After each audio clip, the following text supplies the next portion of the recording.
Sia-sialah perjuanganku selama ini.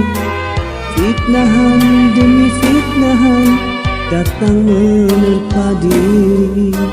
Tak kuasa untuk membela diri, karena orang tuamu mempercayai.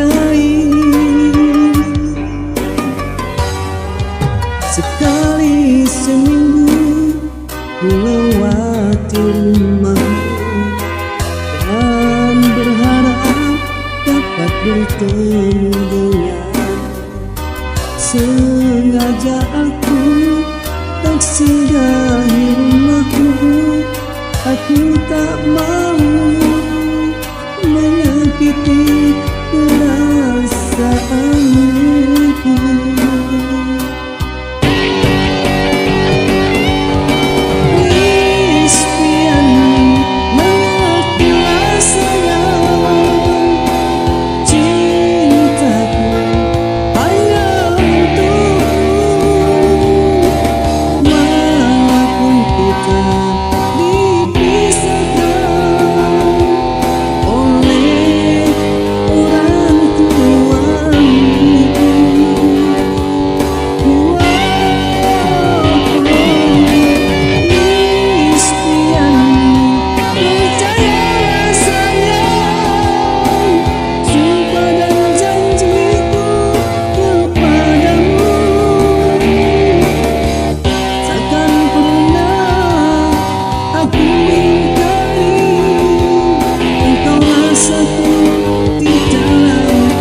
Seminggu ku lewati rumahmu dan berharap dapat bertemu denganmu.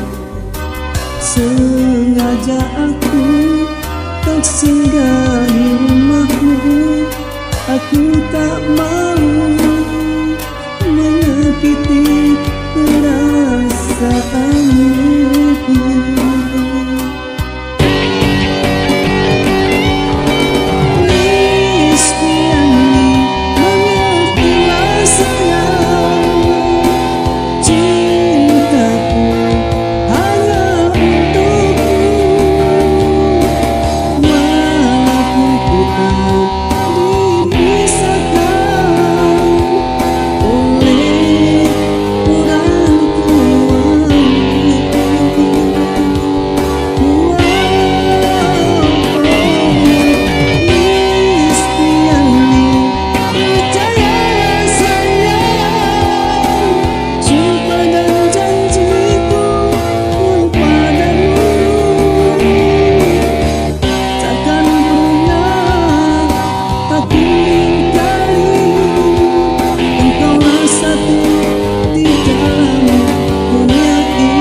Akibat hasutan dusta orang ketiga yang menipu daya dari mereka, maka terjadi